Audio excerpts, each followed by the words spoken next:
Donc, la dernière fois, nous avions vu 6 dispensations. Donc, très rapidement, je vais les mentionner, mais sans entrer dans le détail, parce qu'on était déjà rentré dans le détail la dernière fois.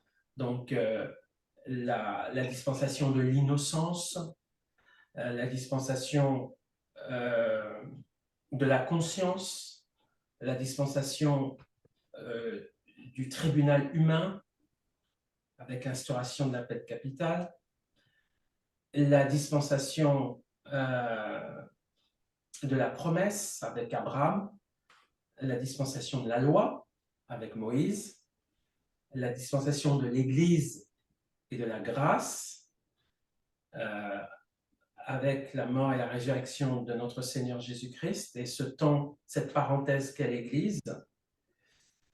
Et puis, pour finir, une dernière dispensation, c'est celle du millénium. Parce qu'en fait, le millénium, c'est un temps, comment dirais-je, c'est un temps spécifique que nous allons passer sur Terre. On parle de dispensation parce qu'en fait, c'est par rapport à notre vie sur Terre. Je n'ai pas mis comme dispensation l'éternité parce qu'on ne sera plus sur cette terre. Dieu va créer de nouveaux cieux et une nouvelle terre. Donc, la dispensation du millénium, les règles aussi là vont changer. Certaines règles vont changer. Et c'est une période de 1000 ans, comme son nom l'indique. C'est une période de 1000 ans, millénium, il y a le mot 1000 ans, 1000 dedans. Et c'est une période très complexe en fait, parce que il y aura plusieurs types de personnes pendant ce temps de 1000 ans. C'est un temps où Jésus va régner donc sur la terre pour une durée de 1000 ans lors de son retour du ciel avec l'Église. Dans Zacharie chapitre 14, verset 5, on peut le lire très rapidement, dans Zacharie chapitre 14. C'est bien ça.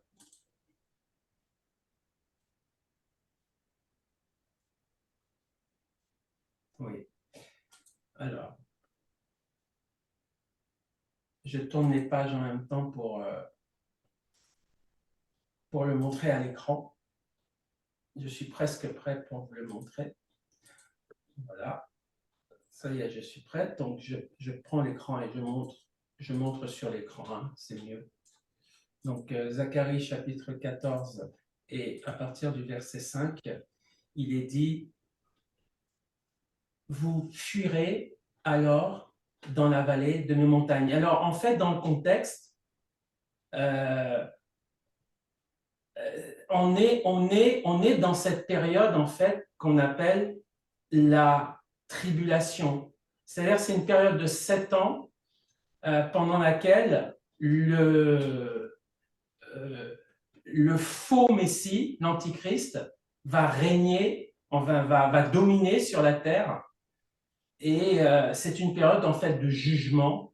Alors, cette période de jugement, je n'ai pas vraiment mis ça dans une dispensation parce que c'est pas, comment dirais-je, on est dans sur le thème de la nature de ce moment, on est dans l'hypertrophie du temps des nations, on est dans l'hypertrophie du rejet de l'évangile et on est au paroxysme de ce rejet de l'évangile. Donc, on n'est pas dans une nouvelle dispensation, on est dans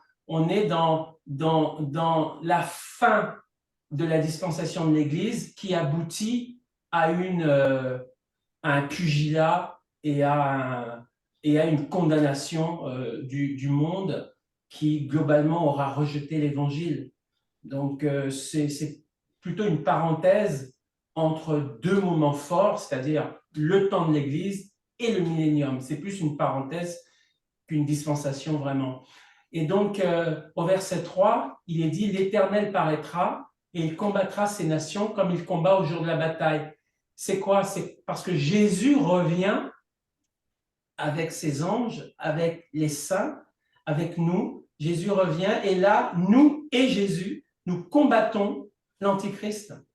Nous combattons l'Antichrist sur les montagnes d'Israël, sur les montagnes de Megiddo.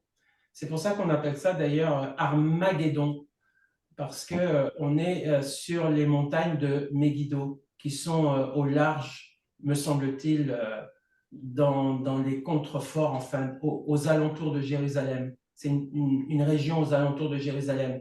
Et au verset 4, il est dit « Ses pieds se poseront en ce jour sur la montagne des Oliviers, qui est vis-à-vis de Jérusalem, du côté de l'Orient. La montagne des Oliviers se fendra par le milieu, à l'Orient et à l'Occident. Et il se forma une très grande vallée. Une moitié de la montagne reculera vers le nord, vers le septentrion, et une moitié vers le midi.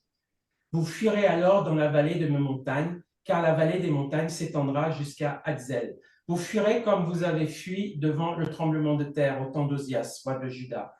Et l'Éternel, mon Dieu, viendra, et tous ses saints avec lui.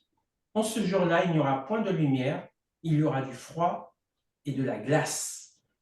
Ce sera un jour unique, connu de l'Éternel, et qui ne sera ni jour ni nuit, mais vers le soir, la lumière paraîtra. Donc, c'est quand même assez précis. Hein? Ça veut dire que quand nous et le Seigneur, on reviendra combattre l'Antichrist, ben, ce sera en fin de journée, c'est marqué, ce sera en fin de journée, en tout cas au niveau d'Israël, ce sera au crépuscule, et là on combattra l'Antichrist. Et plus tard, ailleurs dans l'Apocalypse, il est dit que Jésus va saisir cet homme de péché et il sera jeté vivant dans les temps ardents de feu et de soufre. Et c'est là que, on peut dire à ce moment-là, c'est là que démarrent les préparatifs pour ce règne de 1000 ans.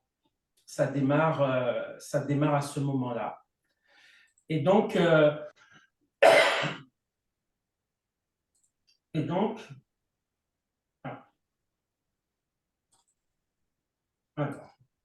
je reviens à mon texte.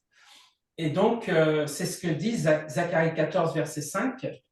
L'Éternel, mon Dieu, viendra et tous ses saints avec lui. Donc, en fait, l'Église revient pour régner avec Christ pendant 1000 ans. 2 Thessaloniciens 1, verset 10, 2 Thessaloniciens 1, verset 10 nous dit « Lorsqu'il viendra pour être, en ce jour-là, glorifié dans ses saints et admiré dans tous ceux qui auront cru.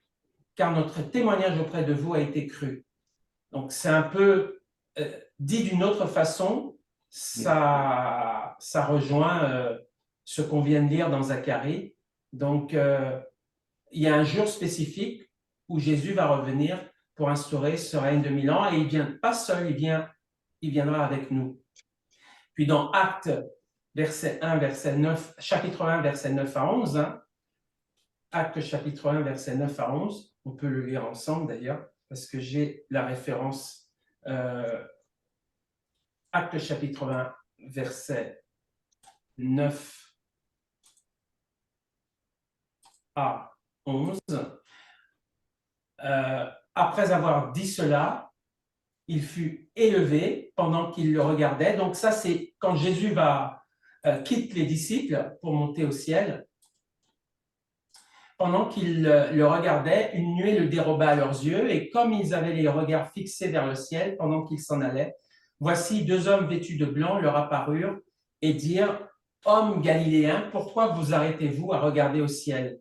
Ce Jésus qui a été enlevé du milieu de vous viendra de la même manière que vous l'avez vu allant au ciel. » De la même manière, c'est-à-dire de manière surnaturelle, il reviendra.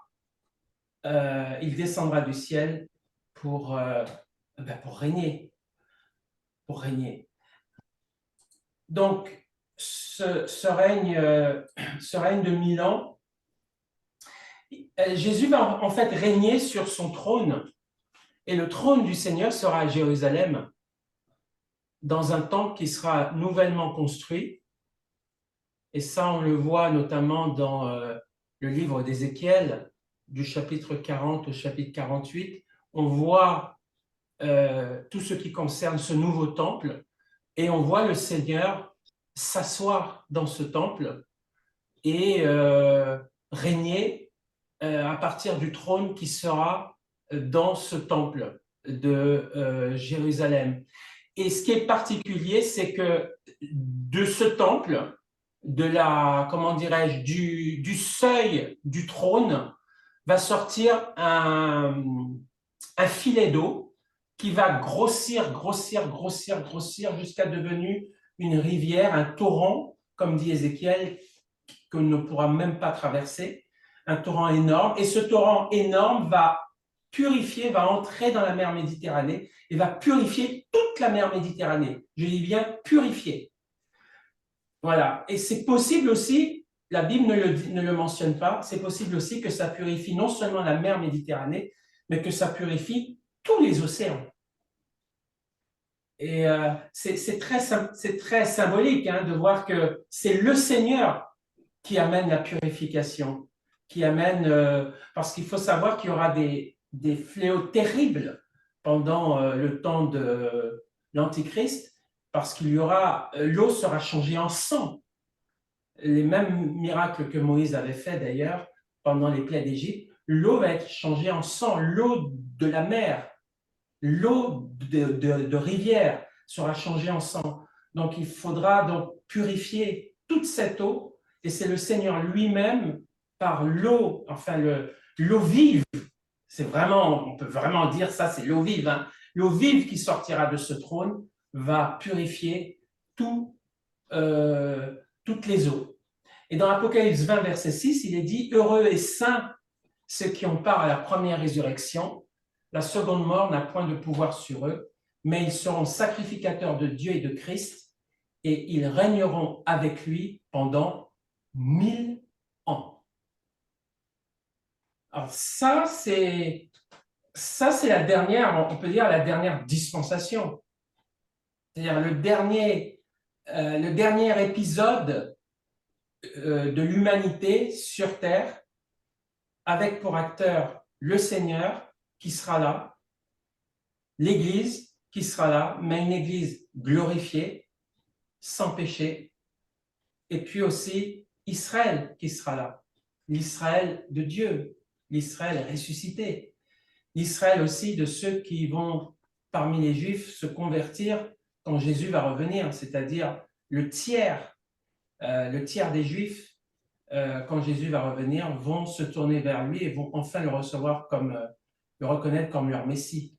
Et ce qui est assez particulier, c'est que le Seigneur va rétablir un sacerdoce. Il va rétablir un sacerdoce avec les Juifs. Mais on peut se poser la question, pourquoi il rétablit un sacerdoce? Probablement parce que ce sera un sacerdoce didactique. C'est-à-dire que Dieu aura besoin, enfin Dieu va se servir de ces 1000 ans pour expliquer finalement à son peuple pourquoi telle loi, telle loi, telle loi, telle loi, quelle est la symbolique, quelle est la signification, sachant, évidemment, on le sait, nous on le sait, et Dieu va se déployer à expliquer cela au travers de certaines lois. Je ne pense pas que toutes les lois vont être reprises. Toutes les lois de Moïse ne seront peut-être pas toutes reprises, mais un certain nombre seront reprises. Il y aura des sacrifices à nouveau, il y aura un temple, et cela pour les Juifs. Hein. Je dis bien, c'est pour Israël, ce n'est pas pour l'Église. C'est pour Israël que Dieu va rétablir un sanctuaire. Probablement pour leur expliquer la signification de tout ça et pourquoi tout ça, finalement, représente Christ. Parce que la fin de la loi, c'est Christ. L'explication de la loi, c'est Christ. C'est Christ qui est derrière, finalement, comment dirais-je, qui est la raison d'être, la finalité de la loi, c'est Christ. Et le Seigneur va déployer sa pédagogie pour leur expliquer probablement cela. dans Ézéchiel 40, versets 1 à 5 et chapitre 43. On peut lire d'ailleurs parce que c'est quand même important de voir que comment dirais-je, que c'est mystérieux, hein, que les Juifs vont revenir, vont être rétablis. David va être rétabli. David va ressusciter, mais pas comme nous. Il va ressusciter comme prince pour régner sur Israël. Je dis bien comme prince, parce que le roi, ce sera Jésus. À Ézéchiel 40, la 25e année de notre captivité, au commencement de l'année, le 10e jour du mois, 14 ans après la ruine de la ville, en ce même jour, la main de l'Éternel fut sur moi et il me transporta dans le pays d'Israël.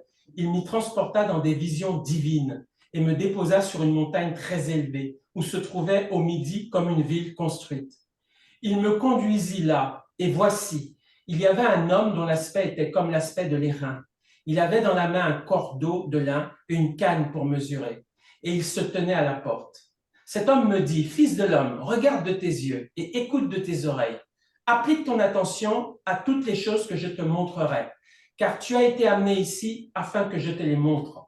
Fais connaître à la maison d'Israël tout ce que tu verras.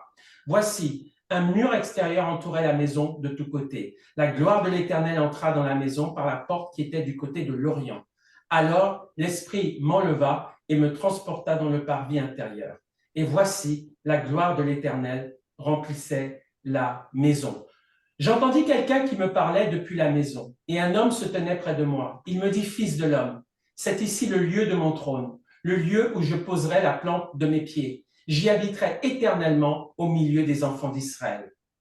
Voilà. C'est quand même extraordinaire, hein, Ouais. de voir que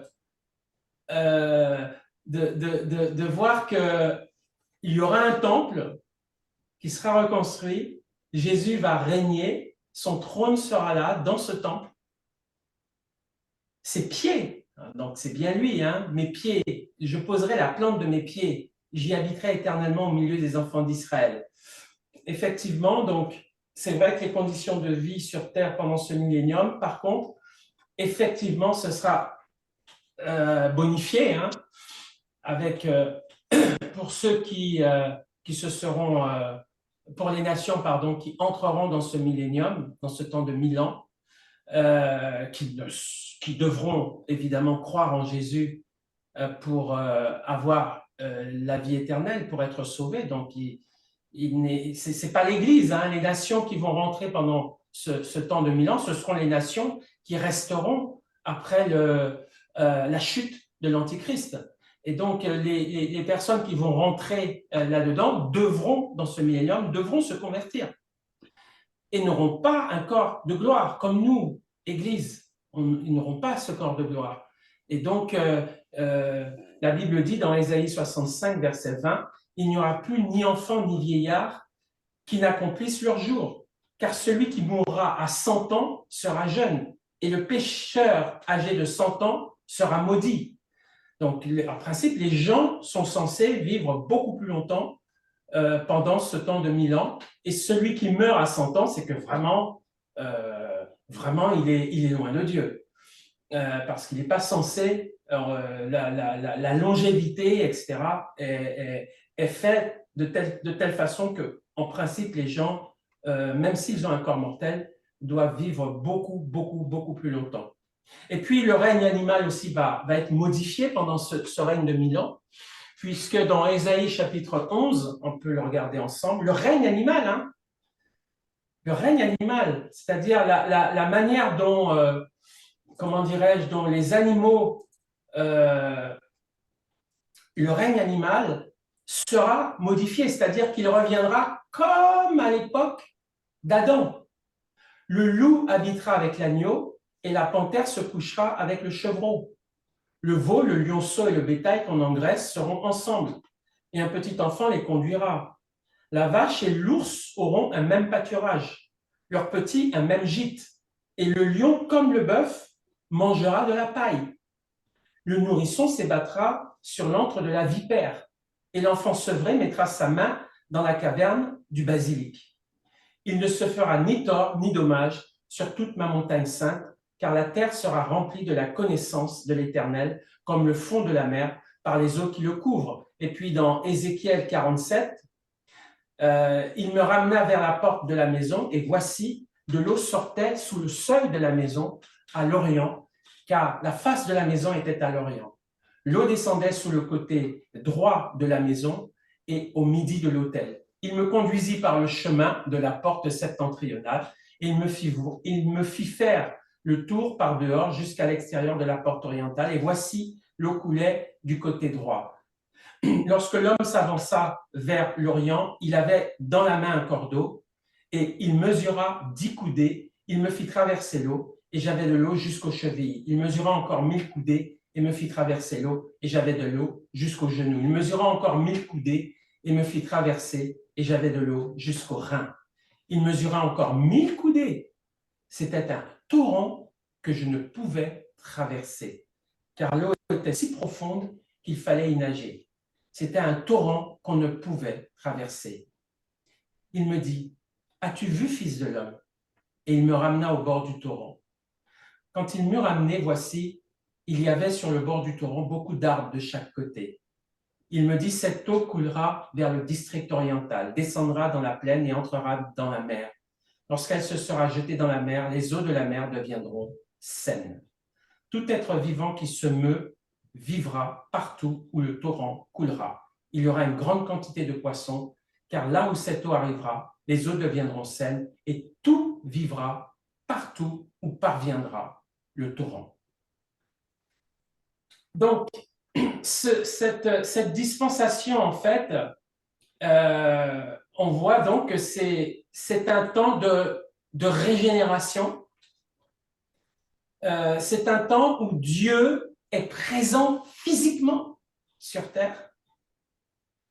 C'est un temps où la nature des hommes sera différente. On aura des gens glorifiés, nous, hein, l'Éternel qui revient avec tous ses saints, c'est nous qui revenons des cieux avec le Seigneur, parce que pendant les 7 ans de tribulation qu'il y aura sur terre, où l'Antichrist et les nations seront jugées, nous serons là-haut. Et à la fin de ces 7 ans, nous descendrons pour combattre l'Antichrist. Donc, nous aurons un corps de gloire. Donc, on va rentrer, nous, dans ce millénium avec un corps de gloire. Je parle de l'Église, le corps de Christ. Mais des nations aussi vont rentrer là-dedans. Elles ne seront pas glorifiées. Ils mourront encore physiquement et ils devront se repentir. Et puis, Dieu va changer la nature des animaux, c'est-à-dire que cette férocité animale qui est liée au péché, c'est là qu'on voit que la férocité animale est intimement liée au péché, parce que lorsque le Seigneur revient pour amener sa paix, sa présence, cette férocité disparaît. On a vu que le loup, l'agneau, tous les animaux deviennent herbivores.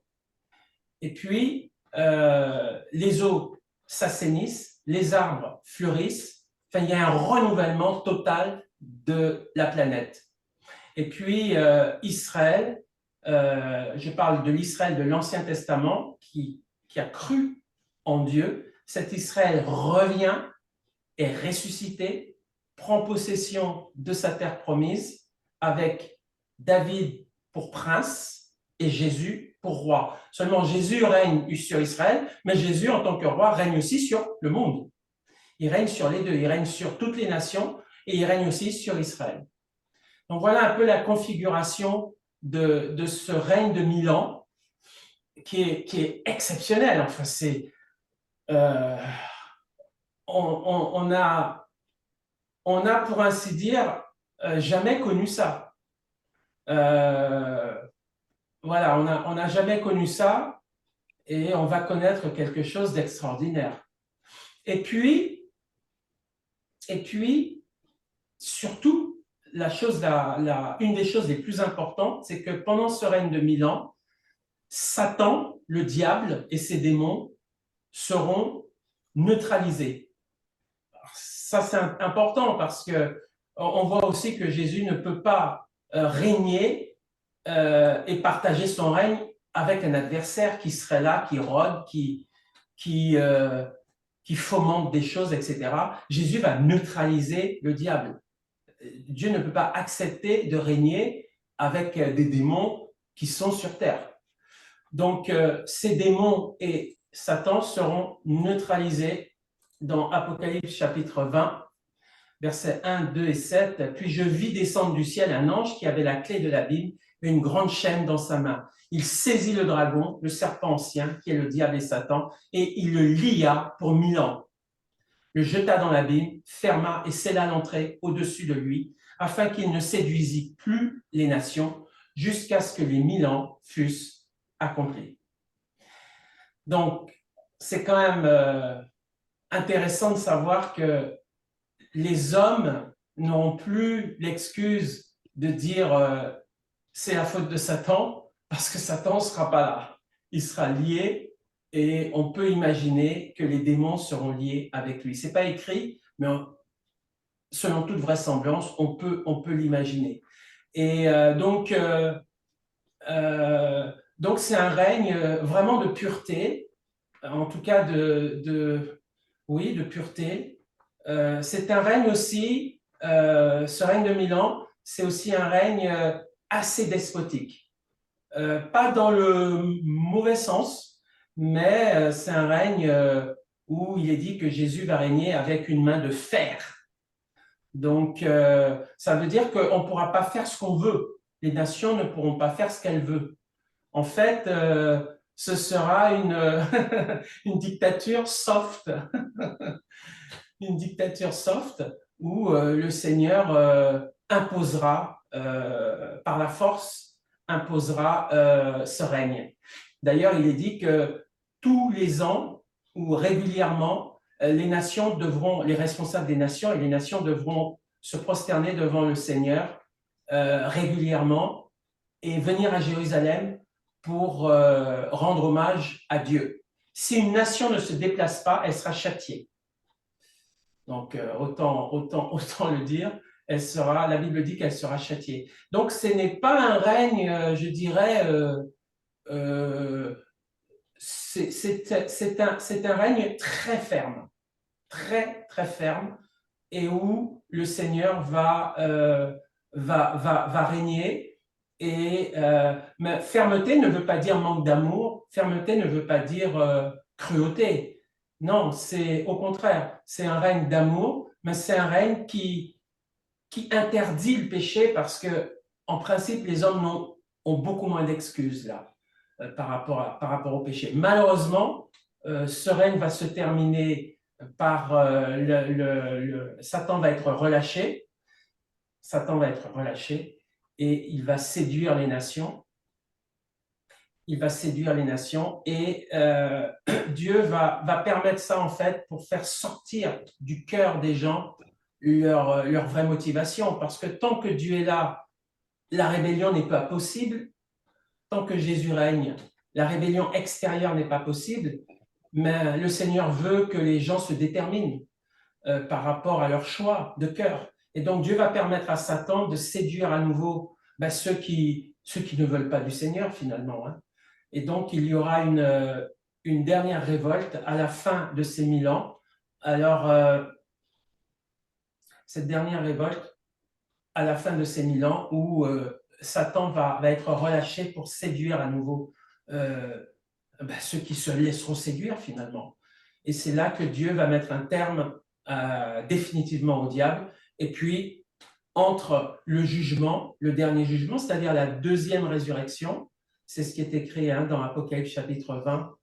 La deuxième résurrection, c'est celle des non-croyants, c'est celle des perdus. Donc Dieu va ressusciter ces gens-là pour un jugement définitif, un jugement éternel. Donc les gens vont être ressuscités devant Dieu, plusieurs livres vont être ouverts, dont le livre de vie, et toute personne qui ne sera pas trouvée écrite dans ce livre de vie sera jetée dans le feu éternel. Donc, et c'est comme ça que se termine finalement cette dispensation des 1000 ans. Et c'est aussi comme ça que se termine aussi la terre d'à présent. Parce que la Bible dit dans Pierre que cette terre d'à présent est réservée pour le feu, pour le jour du jugement. Donc, cette terre et cette mer et, et les cieux, ce cosmos, vont être exterminés, anéantis. Et Dieu, dans Ésaïe d'ailleurs, c'est écrit, hein, Dieu va créer de nouveaux cieux et de nouvelles terres où la justice va habiter. Voilà en fait l'histoire en fait de l'humanité, l'histoire écrite à l'avance de ce qui doit arriver, et puis les différentes dispensations que Dieu a faites entre nous et lui, et on s'aperçoit que même cette dispensation du millénium, où Dieu est là, où Satan est lié en prison, où il y a un renouvellement physique pour ceux qui ne connaissent pas le Seigneur, mais ils sont renouvelés physiquement. Il y a un renouvellement de la nature. Il y a un effacement de tout ce qui est poison, tout ce qui est férocité, etc. Malgré tous ces efforts d'apaisement et de paix, eh bien, ça va quand même terminer, ça va quand même se finir dans la rébellion de certains hommes. Pour dire qu'en fait, il n'y a que la grâce de Dieu, il n'y a que la foi en Jésus-Christ qui peut conjurer finalement la nature mauvaise, foncièrement mauvaise de l'être humain. Il n'y a que vraiment le Seigneur dans la foi en lui et surtout sa puissance à changer nos cœurs. Il n'y a que le changement en fait de cœur qui peut nous délivrer de nous-mêmes. Parce que même en changeant le monde, et c'est ce que Jésus va faire, il va changer le monde, il va améliorer le monde. Eh bien, même avec ça, si les cœurs ne sont pas changés, eh bien, ça servira à rien. L'homme restera toujours méchant. Et il n'y a que Jésus qui peut changer son cœur. Voilà. Donc, je dirais, c'est la moralité de l'histoire. Et donc, comme cette vidéo va être mise en ligne, moi, j'invite des personnes qui ne connaissent pas le Seigneur et qui ont regardé cette étude, qui ont écouté mon propos, de leur dire que, vous voyez, même si on améliorait tout dans votre vie, même si vous n'auriez plus de problèmes, plus rien, si vos cœurs ne sont pas changés par le Seigneur, vos péchés vont tout pourrir. Notre péché va tout pourrir, va tout salir, va tout gangréner à nouveau. Donc, c'est vraiment un changement de cœur. Et pour ça, il faut vraiment accepter Jésus dans sa vie. Il faut vraiment renoncer à soi et suivre le Seigneur et surtout accepter que le Seigneur nous change. Parce que si on n'est pas changé, il n'y a rien. Il n'y a rien. Ce n'est pas l'argent, c'est pas une épouse, c'est pas une belle voiture, c'est pas un bon salaire. Il n'y a rien qui peut changer notre nature pécheresse, sinon la foi en Jésus-Christ. Donc, je vous invite simplement à abdiquer et à dire au Seigneur d'entrer dans votre vie, tout simplement pour qu'il prenne le contrôle de votre vie et qu'il change votre cœur. Voilà ce que je peux vous dire. Et donc voilà ce que je voulais dire. On va, comment dirais-je, on va maintenant avoir une petite discussion par rapport à ça et un partage par rapport à ces dispensations du millénium. Merci.